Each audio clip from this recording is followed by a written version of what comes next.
Bom dia, seja bem-vindo. É mais um episódio da nossa série de devocionais Duro de Matar, pecados difíceis de deixar. Vamos orar e aí nós iniciamos o nosso tempo hoje. Oremos. Senhor, obrigado porque mais uma vez nós podemos buscar o Senhor num tópico tão importante, tão sensível, tão presente, a luta contra o pecado. Ajuda-nos a entender, ó Deus, de que não se trata de uma luta solitária, mas no contexto de uma comunidade. Grato a Deus pelos recursos disponíveis, dados pelo Senhor. E eu peço a Deus que seja um tempo proveitoso, conforme buscamos juntos a Tua palavra. Em nome de Jesus, amém. Uma comunidade de guerra. Mudança pessoal é um projeto comunitário. Não se trata simplesmente de uma jornada individualizada, individual ou simplesmente isolada. Sem dúvida é um compromisso pessoal, mas não acontece longe de uma comunidade. Desde o começo, nós somos lembrados de que o plano de Deus envolvia a construção, a edificação de um povo. Em Tito capítulo 2, versículo 14, fica muito claro de que a salvação que nos foi dada, ela nos foi dada para a criação de um povo zeloso de boas obras para o Senhor. E porque nós somos uma comunidade, lembremos que o nosso crescimento acontece dentro de uma comunidade de fé. Não se trata de um crescimento isolado, ele acontece no contexto de uma comunidade. Mas é por causa do próprio pecado que nós lutamos para fazer morrer, que nem sempre é natural, aliás, é muito raro que seja natural, de que nós nos envolvemos em comunidade na luta contra o pecado. A luta contra o pecado vai envolver uma certa dose de exposição, então o próprio pecado do temor a homens nos impede muitas vezes de buscar ajuda na comunidade. Nossa tendência, então, por causa do pecado, é querer fugir, é de nos isolar. Nos isolamos daquilo que o Senhor projetou que nos ajuda na luta contra o pecado. Então não é à toa que ficamos patinando. Agora, se nós queremos os benefícios de Deus, queremos mais da provisão de Deus na luta e batalha pela nossa fé, buscando deixar pecados difíceis de matar, nós precisamos remar contra a maré, contra a tendência de nos isolar e buscar cada dia mais o auxílio e a provisão de uma comunidade. É em momentos de luta intensa que precisamos nos rebelar contra o desejo de fugir e seguir nos recursos que o Senhor projetou. Uma vida de isolamento não irá lhe levar para um progresso significativo de fé. Ao contrário, isolamento irá lhe desconectar das muitas provisões em Cristo. Então eu quero apontar 3 pontos importantes de uma comunidade de guerra e para que você considere isso na sua própria luta contra o pecado, de intencionalmente buscar cada um deles. E o primeiro eu coloco com muito temor, o primeiro eu coloco com muita cautela, que é colocar-se debaixo de um pastor fiel. Coloque-se debaixo de um pastor fiel. Voluntarie-se para estar submisso ao ministério de um pastor. E não qualquer pastor, mas de um pastor fiel.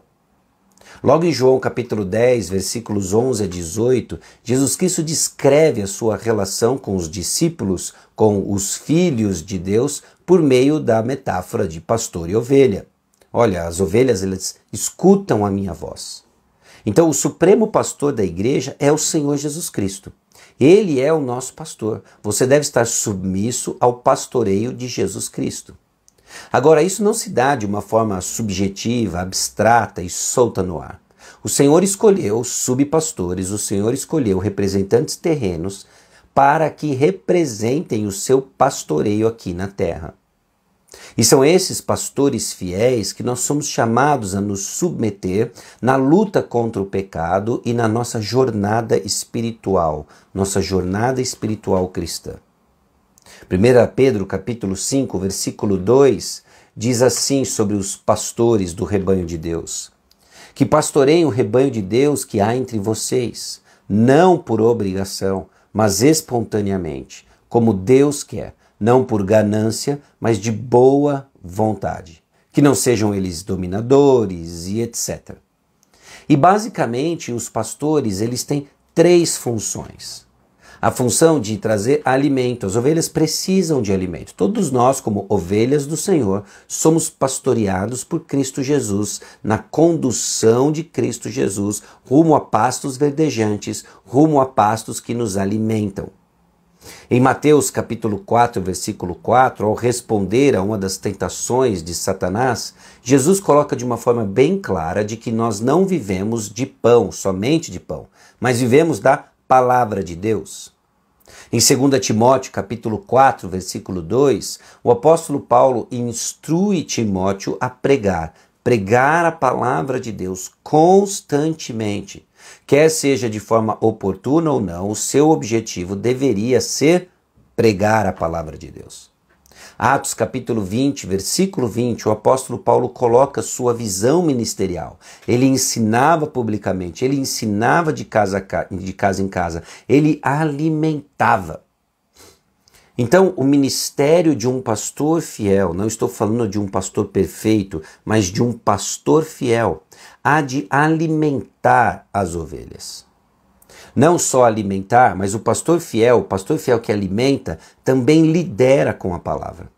Não se trata da implementação de uma visão ou um plano pessoal, mas sim liderar o povo de Deus na palavra de Deus. Ele irá alimentar, ele irá liderar. A palavra de Deus, ela não só nos molda, mas ela nos molda enquanto nos dá direção. A palavra fiel irá trazer as questões, então, de aconselhamento à tona. E a liderança pastoral se dá justamente nesse contexto. O contexto onde a palavra é ministrada e onde ela é orientada.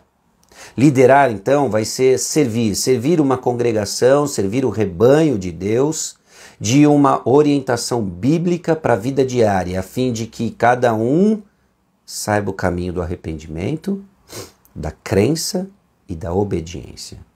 O pastor fiel irá liderar as ovelhas, irá apontar na palavra de Deus os caminhos do arrependimento, de crer, da crença e obedecer. Trata-se não só de saber o destino da maturidade, mas as ruas que chegam até lá. Então ele alimenta, ele lidera e ele protege. Submissão aos pastores aqui da terra, porque eles zelam pela alma de cada um. Hebreus capítulo 13, versículo 17, é um pedido do autor de Hebreus, movido pelo Espírito Santo, é uma orientação do Senhor, ordem do Senhor, para que haja submissão aos pastores da terra, porque eles velam pela alma de cada um.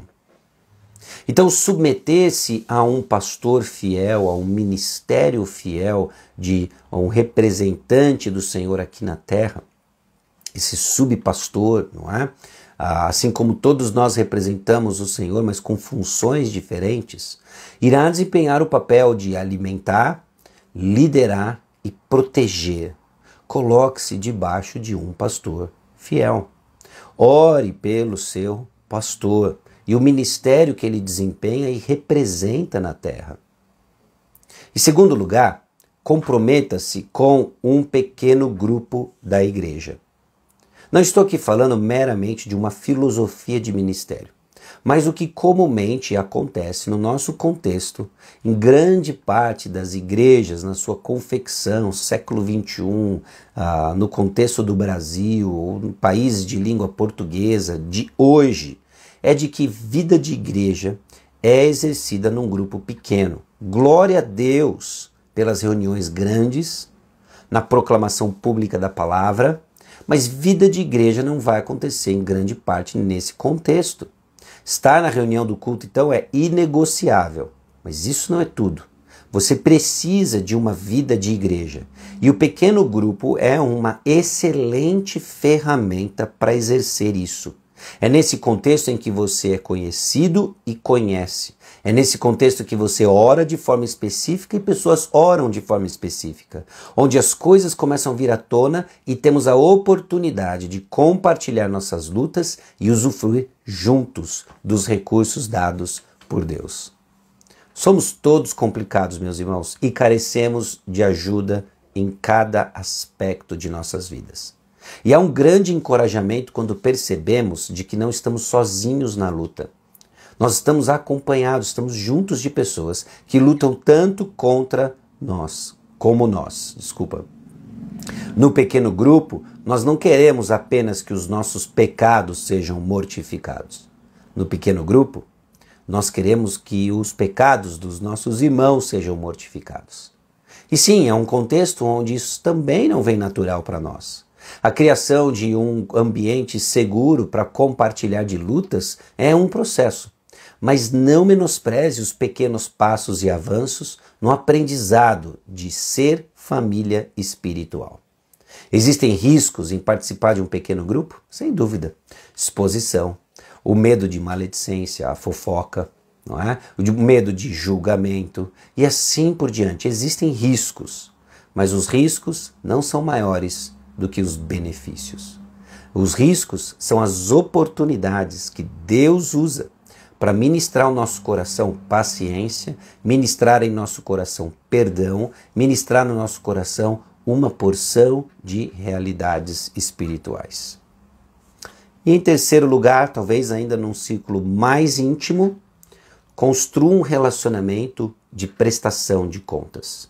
Então esteja debaixo do ministério de um pastor fiel, esteja envolvido num ministério de pequeno grupo. Quando eu digo ministério, não necessariamente uma estrutura ministerial, mas a prática de uma comunhão num pequeno grupo, e esteja envolvido, construa um relacionamento de prestação de contas.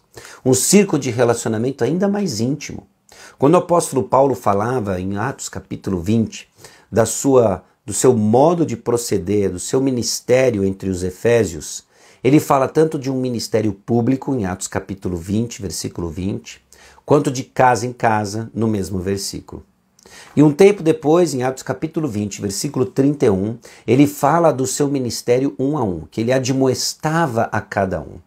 O ministério da palavra ele acontece num contexto amplo, num contexto menor e num contexto ainda menor, um relacionamento de prestação de contas. Que não é simplesmente a busca por um relacionamento para cutucar problema na vida do outro. Não é uma busca de relacionamento para fofocar sobre o problema do outro. Não é também um relacionamento onde eu vou desabafar, onde eu vou fazer uma espécie de catarse gospel e me sentir melhor. Não é isso. O relacionamento de prestação de contas não é essa catarse, nem uma confissão, uma busca de um confessionário, né? É um verdadeiro relacionamento de mutualidade, para encorajamento e exortação mútua, a fim de que ambos cresçam num relacionamento construído de forma intencional e voluntária para mortificar o pecado. É um a um, é o ministério de mutualidade na veia.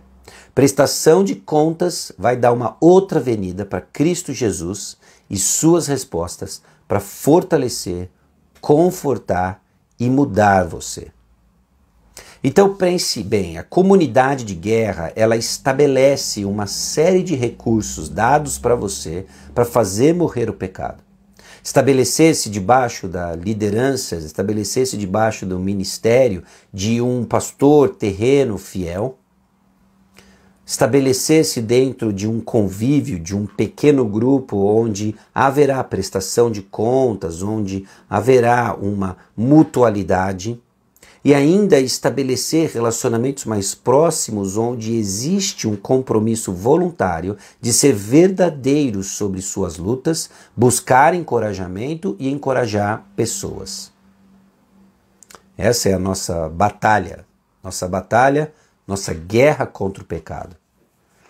Então, meus irmãos, meus amigos, o que nós vimos no decorrer dessa série? Nós vimos sobre a importância de entrar de todo o coração na guerra.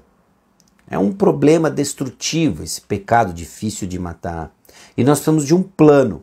Esse plano envolve, então, entrar na guerra, conhecendo a natureza do pecado e a esperança e alegria para a luta.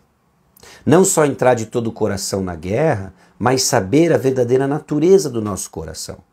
A prática de identificar o pecado, quem que governa o nosso coração, o poder das crenças e desejos, tudo isso nós vimos ao longo dessa série. E reconhecer então Cristo e sua provisão para a luta, a importância de nutrir nossa alma e estar envolvido numa comunidade de guerra. Estamos todos na mesma batalha. Cuidado com os conflitos que nada mais são do que machucados, dor, às vezes morte por meio de fogo amigo. Morte no contexto espiritual, uma metáfora forte aqui. Mas que sejamos companheiros de luta, irmãos carregando uns fardos dos outros, na luta para matar pecados difíceis de deixar. E assim nós encerramos mais uma série de devocionais, deixando registrado alguns dos ensinamentos, dos muitos ensinamentos da Palavra de Deus, que nos educam na luta contra o pecado. Tudo isso possível apenas porque nós não temos uma estratégia tão somente. Nós temos um Salvador. E o nome dele é Jesus Cristo. Ele sim veio e lutou contra o pecado, triunfou sobre o pecado, declarou o fim e a morte do pecado ao morrer na cruz e ressuscitar ao terceiro dia. E nós que estamos unidos a Ele em Cristo Jesus, temos a provisão necessária para lutar contra o pecado. Meus irmãos, nossa luta contra o pecado não é como quem não tem esperança. Nós estamos debaixo de muitos ataques, muitas pressões, uma luta interna contra o pecado, difícil de deixar. Muitas vezes nos isolamos, muitas vezes nos afastamos, justamente daquilo que o Senhor deu de provisão para vencermos o pecado. Então vamos para o beabá da nossa fé, na certeza de que muitas vezes, quando pecados difíceis de matar ameaçam e nos levam à ansiedade, lembremos da simplicidade da nossa fé e os recursos poderosos do Senhor, que sim minam fortalezas de pecados e nos dão a graça que nós precisamos para vencer o pecado. Você já tem tudo o que você precisa para a vida e piedade. E uma das mentiras que pecados difíceis de deixar nos pregam o tempo todo é que nos falta algo. E aqui deixa eu ser bem brutalmente honesto com você. Pode ser que parte da sua curiosidade com essa série toda era a busca de uma nova verdade, algo desconhecido para a luta contra o pecado. E o que você ouviu ao longo desses 8 dias foi o bom e velho evangelho. Nada de novo, mas que precisamos mais uma vez ser lembrados e encorajados. Cristo Jesus continua sendo a resposta. Amém, amém e amém. E sempre será a resposta na luta contra o pecado. Amém, amém e amém. Deus abençoe sua vida. Nós vamos orar e depois relembrar você de outros recursos disponíveis, séries de devocionais que estão disponíveis para o seu crescimento espiritual. Vamos orar. Senhor, nosso Deus e Pai, eu te louvo porque o Senhor já nos deu tudo o que precisamos na luta contra o pecado. Ficamos abatidos, ó Deus, quando somos confrontados com a realidade ainda presente em nossos corações. Ficamos entristecidos, às vezes irritados, quando vemos essa mesma realidade na vida de irmãos próximos ou até mesmo distantes. Mas a realidade é que todos eles devem nos apontar para o pé da cruz e lembrarmos, ó Deus, de que o preço final já foi pago e que o recibo foi entregue, o Senhor ressuscitou dos mortos. E eu peço e clamo, ó Deus, que cada um dos ouvintes, cada um de nós, aqueles que estão ouvindo agora e ouvirão no futuro, desfrutem, ó Deus, da boa provisão do Senhor na luta contra o pecado, de que não tem outra estratégia senão aquela que o Senhor já executou em nosso favor. Que o nosso coração responda em obediência sempre, em nome de Jesus. Amém. Bom, essa série não somente está disponível aqui, mas ela está também disponível no Spotify, Deezer e no canal de YouTube a Sacha Mendes. Lá você encontra não só essa série, Pecados Difíceis de Deixar, mas outras séries de devocionais que nós já fizemos ao longo desses últimos anos. Tem coisa lá sobre ansiedade, temor a homens, medo, né? Aprendendo a confiar em Deus, tem sobre contentamento, sobre aprendendo a mudar, o reconhecimento de mudança e como isso se dá, não é? A fuga, nossa tendência de fugir. Então eu encorajo você a revisitar de tempos em tempos, indicar esse material, compartilhe isso com pessoas que podem ser beneficiadas de tudo isso, porque trata-se da palavra de Deus, tá bom? Para aqueles que leem inglês e querem saber um pouco mais, grande parte dessa série eu me baseei justamente nesse livro aqui, do autor Rush Witt. Também usei um livro dele na série de Fuga, né? Fugindo do Pecado, que é esse aqui, ó, Die Hard Sins. Esse livro é muito legal. Tem uma série de outras coisas aqui sobre a luta contra pecados difíceis de matar, mas acredito que a essência nós tiramos e colocamos aqui para você, tá bom? Infelizmente esse livro ainda não está disponível em português, mas fica aqui a indicação para você que lê inglês, gosta de fuçar coisas novas, uma excelente indicação, tá bom? Deus abençoe você, um feliz Natal, um feliz Ano Novo. Talvez eu esteja me adiantando já, mas nós não vamos ter uma série de devocional até o final do ano, então já fica aqui nesse contexto todas as minhas felicitações e desejos de um ano em que você vai renovar suas forças na luta contra o pecado e, mais importante do que isso, de conhecer Jesus Cristo. Amém? Deus abençoe. Até mais.